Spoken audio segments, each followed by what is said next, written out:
এই হত্যাকাণ্ডের ব্যাপারে দীর্ঘ তদন্ত শেষে আমাদের আন্তর্জাতিক অপরাধ ট্রাইব্যুনালের তদন্ত সংস্থা তাদের রিপোর্ট দাখিল করেছিল। সেই রিপোর্ট পর্যালোচনাপূর্বক চিফ প্রসিকিউটরের কার্যালয় ফর্মাল চার্জ রেডি করে দাখিল করেছিল এবং আজকে সেই ফর্মাল চার্জ এবং অন্যান্য ডকুমেন্টসের উপরে শুনানি করে আন্তর্জাতিক অপরাধ ট্রাইব্যুনালের দ্বিতীয় ট্রাইব্যুনাল 30 জন আসামির বিরুদ্ধে অপরাধ আমলে গ্রহণ করেছেন। ইন্টারন্যাশনাল ক্রাইমস ট্রাইব্যুনাল অ্যাক্টের 3-2 এবং 4-1-2-3 এই ধারায় বিরুদ্ধে অপরাধ আমলে গ্রহণ করেছেন। আগামী 10ই জুলাই পরবর্তী শুনানির জন্য দিন ধার্য করেছেন। ওই দিন যে 4 জন আসামি গ্রেপ্তারকৃত আছে তাদেরকে গ্রেপ্তার দেখানো পূর্বক তাদেরকে উপস্থিত করানোর জন্য জেল অথরিটিকে নির্দেশ দিয়েছেন এবং বাকি যে 26 জন আসামি আছে তাদেরকে গ্রেপ্তার করে ওই তারিখে হাজির করার জন্য আইন শৃঙ্খলা রক্ষাকারী বাহিনীর প্রতি নির্দেশ দিয়েছেন। সেই দিন আসামিদের উপস্থিতির পরে বিচারের জন্য যে স্বাভাবিক কার্যক্রম সেটা গৃহীত হবে। যদি সকল আসামি গ্রেপ্তার করা না যায় তাহলে পলাতক আসামিদের ব্যাপারে স্টেট ডিফেন্স লয়ার নিয়োগ করার জন্য আদালত আদেশ দিতে পারেন এবং তার মাধ্যমেই আনুষ্ঠানিক বিচারের যাত্রা শুরু হয়ে যাবে। তো যেহেতু একটা আইকনিক ঘটনার বিচারের তদন্ত আমরা শেষ করতে পেরেছি, আমাদের তদন্ত সংস্থা শেষ করতে পেরেছে, আমরা আনুষ্ঠানিক অভিযোগ দাখিলের মাধ্যমে এই আনুষ্ঠানিক বিচারের যাত্রা শুরু করতে পেরেছি।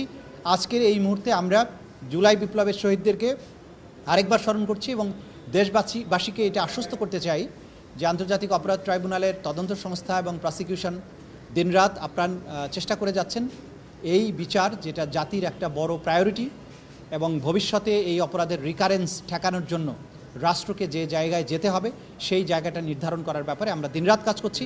ইনশাআল্লাহ ক্রমান্বয়ে সবগুলো মামলার তদন্ত রিপোর্ট পাওয়া যাবে এবং বিচার প্রক্রিয়া তার নির্দিষ্ট গতিতেই এগিয়ে যাবে এবং বাংলাদেশে ন্যায় বিচার প্রতিষ্ঠিত হবে।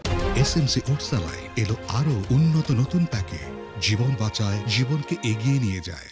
আপনারা সবাই জানেন যে মানবতা বিরোধী অপরাধ সংগঠিত হয়েছে, মূল দায়টা হচ্ছে আইন শৃঙ্খলা রক্ষাকারী বাহিনীর এবং সেখানে পুলিশের যারা ঊর্ধ্বতন কর্মকর্তারা ছিলেন। আমরা স্পষ্ট শেখ হাসিনার নির্দেশ লিথাল ওয়েপন ব্যবহার করা, শেখ হাসিনার নির্দেশটা গিয়েছে প্রথমে স্বরাষ্ট্রমন্ত্রীর কাছে, স্বরাষ্ট্রমন্ত্রীর কাছ থেকে পুলিশের আইজিপির মাধ্যমে পুলিশের সমস্ত কমান্ডের অধস্তন যত কমান্ড আছে তাদের কাছে গিয়েছে। সেখানে বলা হয়েছে প্রাণঘাতী অস্ত্র বা করে ছাত্রদেরকে হত্যা করার জন্য। সেই নির্দেশের ধারাবাহিকতায় রংপুরে অপরাধটা সংগঠিত হয়েছে।